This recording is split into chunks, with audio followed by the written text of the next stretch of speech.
তো আজকে আমি যে বিষয়টা নিয়ে আলোচনা করব সেটা হচ্ছে পেপটিক আলসার। এটা খুবই একটা মানে কমন একটা প্রবলেম হয়ে গিয়েছে। এটা আসলে মানে নন কমিউনিকেবল ডিজিজ, যেটা হচ্ছে যে মানে সংক্রামক নয়। আ তো এটা দেখা যায় এরকম না যে মানে ছোঁয়াচে কোনো রোগ। এটা অসংক্রামক একটা রোগের মধ্যে দেখা যায়, নন কমিউনিকেবল ডিজিজ এর মধ্যে পড়ে পেপটিক আলসার। তবে বর্তমান সময়ে এটা খুবই কমন হয়ে গিয়েছে। আর আমার চ্যানেলে দেখা যায় এন্ডোস্কোপির আ আ রিপোর্ট বুঝার যে ভিডিও বা যে শর্টস গুলো আমি দিয়ে থাকি, সেগুলোর মধ্যে দেখা যায় প্রচুর মানে ভিউজ আসে। অনেকের অনেক মানে কোয়েশ্চেন আমি পাই। তো আসলে পেপটিক আলসারটা, আলসার শব্দটার সাথে অনেকে পরিচিত না। তো আলসার শব্দের অর্থই হচ্ছে ক্ষত। ঠিক আছে? তো এটা মানে দেখা যায় পেপটিক বা হচ্ছে যে পাকস্থলীর মানে কোনো একটা অংশে বা হচ্ছে আপনার আ খাদ্যনালী, হুম? বা পাকস্থলীর শেষ ভাগে ডিউডেনামে কোনো প্রকার এরকম ক্ষত দেখা গেলে সেটা আগে আলসার হিসাবে গণ্য করা হয়। তো এই ভিডিওগুলো অনেকেই দেখেন, অনেকভাবে অনেকে অনেক প্রশ্ন করে থাকেন WhatsApp এ। বাট মানে সময় সংকুলানের জন্য আসলে ওইভাবে সবাইকে অ্যান্সার দেওয়া সম্ভব হয় না। সবাইকে আমি রিপ্লাই দিতে পারি না। সো দ্যাটস হোয়াই এই লাইভটা মানে করে থাকি। তো পেপটিক আলসার যেটা হচ্ছে যে আপনার মানে সাধারণত মানে এই যে এন্ডোস্কোপির যে রিপোর্টগুলো সেগুলোতে মানে আমি কি আলোচনা করে থাকি, বেশিরভাগই দেখা যায় এই ৩ টা বিষয় থাকে, যে খাদ্যনালী, দেন হচ্ছে আপনার খাদ্যনালীর পরে হচ্ছে আপনার পাকস্থলী, দেন হচ্ছে আপনার পাকস্থলীর শেষ অংশটা, আ যেটা হচ্ছে ডিউডেনাম বলা হয়। এই ৩ টা জিনিসই দেখা হয়ে থাকে জেনারেলি। তো এখানে পাকস্থলী আ মানে এবং হচ্ছে স্মল ইন্টেস্টিন এর ১ম অংশ বা খাদ্যনালী ইসোফেগাসের নিম্নাংশ, মানে যেখানে আলসার হয় তাকেই বলা হয় পেপটিক আলসার। মানে পাকস্থলী, স্মল ইন্টেস্টিন হচ্ছে আপনার ডিউডেনামের পরের জায়গা গুলো হচ্ছে স্মল ইন্টেস্টিন। তো সেখানে আর হচ্ছে খাদ্যনালী ইসোফেগাসের যেকোনো জায়গার মধ্যে আলসার হলে সেটাকে পেপটিক আলসার বলা হয়। তো এটা অ্যাকচুয়ালি কেন হয়ে থাকে? এই আলসার কেন হয়ে থাকে? হেলোব্যাক্টেরি পাইলোরি, যেটা হচ্ছে যে যে ব্যাকটেরিয়া আছে সেটার কারণে হয়ে থাকে। তো যারা হচ্ছে খুব লম্বা সময় ধরে আপনার NSAID ড্রাগ বা হচ্ছে এই যে ব্যথানাশক ড্রাগ গুলো নিয়ে থাকেন, আম আ তাদের হতে পারে। এগুলোর জন্য আলসার হয়ে থাকে। কারণ প্রচুর পরিমাণে হচ্ছে আপনার পাকস্থলীতে গ্যাস জমা হতে থাকে। সো দ্যাটস হোয়াই আপনার আলসার হওয়ার সম্ভাবনা থাকে।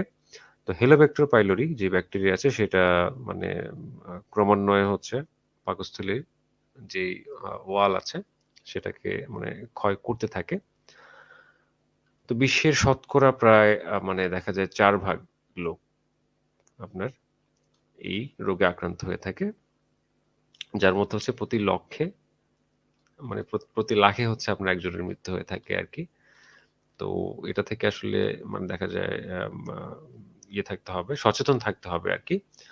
তো এখানে পেপটিক আলসার সাধারণত ২ ধরনের হয়ে থাকে। একটা হচ্ছে ডিউডেনাল আলসার।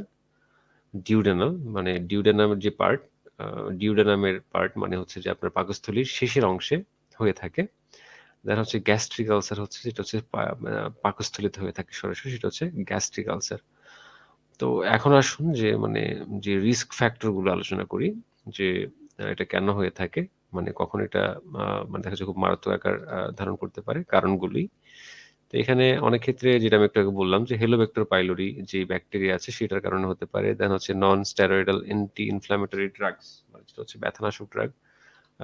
যারা হচ্ছে লম্বা সময় খেয়ে থাকেন। অনেক ক্ষেত্রে এরকম হয় যে পেশেন্ট কোন প্রকার হচ্ছে পিপিআই বা হচ্ছে প্রোটন পাম্প ইনহিবিটরস বা ওই গ্যাসের কোনো মেডিসিন ছাড়াই হচ্ছে নিয়ে যাচ্ছে একের পর এক ব্যথানাশক। সেই ক্ষেত্রেও কিন্তু আপনার এই যে আ মানে আলসার হতে পারে। দেন হচ্ছে স্টেরয়েড যারা হচ্ছে দীর্ঘ মানে সময় ধরে নেয়, সেই ক্ষেত্রে হতে পারে। এটা আরো জটিল হতে পারে। রিস্ক বেড়ে যেতে পারে আরকি। ঝুঁকি বেড়ে যেতে পারে। দেন ধূমপান যারা করে, দেন হচ্ছে অতিরিক্ত মানে অ্যালকোহল যারা নেয়, সেই ক্ষেত্রেও কিন্তু সমস্যা হতে পারে। জেনেটিক ফ্যাক্টর, দেন হচ্ছে আম থাইরয়েডিজম এর কারণে হতে পারে। তো যেই লক্ষণগুলো মেইনলি পেশেন্টরা আমাদের কাছে নিয়ে আসে, এই পেপটিক আলসার বা হচ্ছে যেকোনো আলসারের ক্ষেত্রে আসলে মানে আ আ যেটা হচ্ছে যে আপনার খাদ্যনালী বা হচ্ছে আপনার গ্যাস্ট্রিক মানে গ্যাস্ট্রিক যে আলসার বা হচ্ছে ডিউডেনাল আলসার, যেকোনো আলসারের ক্ষেত্রে আসলে যে ধরনের মানে লক্ষণগুলো সাধারণত মানে পেশেন্ট আমাদের কাছে নিয়ে আসে। তো সেইগুলোর মধ্যে হচ্ছে যদি ডিউডেনাল আলসার হয়, মানে ডিউডেনামে যেটা হচ্ছে যে আপনার পাকস্থলীর শেষের যে অংশটা আছে, সেখানে যদি আলসার হয় তাহলে কিন্তু খালি পেটে প্রচন্ড ব্যথা হয়। খাওয়ার ১ থেকে ৩ ঘন্টা পরে ব্যথা হতে থাকে। এক্ষেত্রে কিন্তু আপনার ভরা পেটে তেমন একটা ব্যথা থাকে না। ঠিক আছে? খালি পেটে ব্যথা হবে এবং খাওয়ার ১ থেকে ৩ ঘন্টা পর মানে খাবারটা যখন মানে হজম হয়ে যাবে, ওই সময় থেকে আপনার ব্যথাটা শুরু হবে। ঠিক আছে? দেন হচ্ছে আপনার রোগী বমি করলে মানে অনেকটা সুস্থ ফিল করে থাকে। তো এই হচ্ছে ডিউডেনাল আলসার। আর গ্যাস্ট্রিক আলসারের ক্ষেত্রে যেটা হচ্ছে পাকস্থলীর মধ্যে হয়ে থাকে আলসারটা বা ক্ষতটা, সেই ক্ষেত্রে খাবার খেলে ব্যথা বেড়ে যাবে। বমি করে ফেললে হচ্ছে ব্যথা কমে যাবে। তো ২ টা আলসার সম্পর্কে আমরা জানলাম এখানে। একটা হচ্ছে ডিউডেনাল আলসার, যে ক্ষেত্রে হচ্ছে পাকস্থলীর শেষ অংশে বা শেষ ভাগে যখন আলসারটা হয়ে থাকে, তো সেই ক্ষেত্রে কিন্তু খালি পেটে ব্যথা হয়। ঠিক আছে? খালি পেটে ব্যথা হয়। খাবার খেলে ব্যথাটা কমে যায়।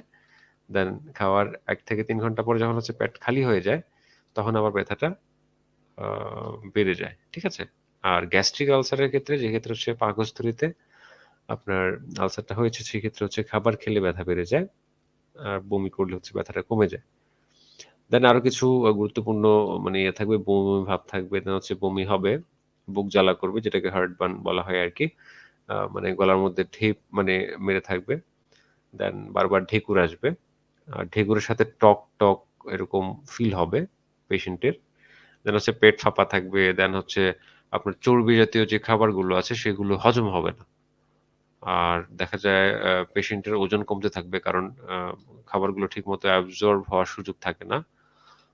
সো দ্যাটস ওয়াই পেশেন্টের ওজন কমতে থাকে। দেন হচ্ছে ইপিগ্যাস্ট্রিক টেন্ডারনেস, মানে ইপিগ্যাস্ট্রিক হচ্ছে অ্যা পেটের একটা মানে অ্যাবডোমেনের একটা রিজন, যেটা হচ্ছে যে আপনার উপরের ভাগ যেখানে পাকস্থলীটা অবস্থান করে, সেই জায়গায় হচ্ছে আপনার চাপ দিলে ব্যথা লাগে।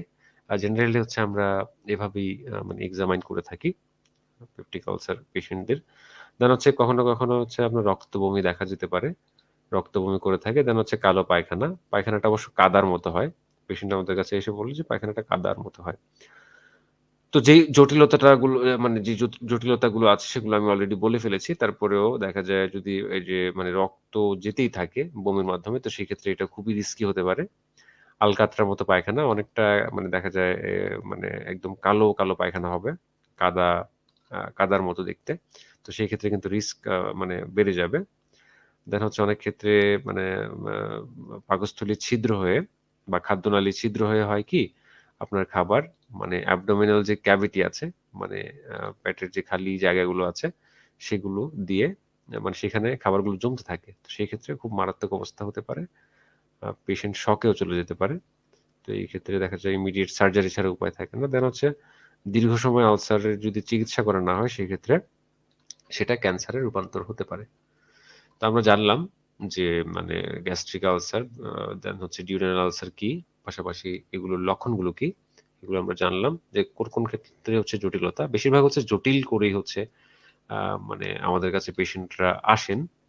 তো গ্রামের মানুষদের আসলে ওরকম আ ফাইন্যান্সিয়াল যেই ব্যাপার-স্যাপার সেটাও ওরকম থাকে না। তো তারা দেখা যায় মানে খুব কম আ আ দেখা যায় ডাক্তারের কাছে যেতে চায়।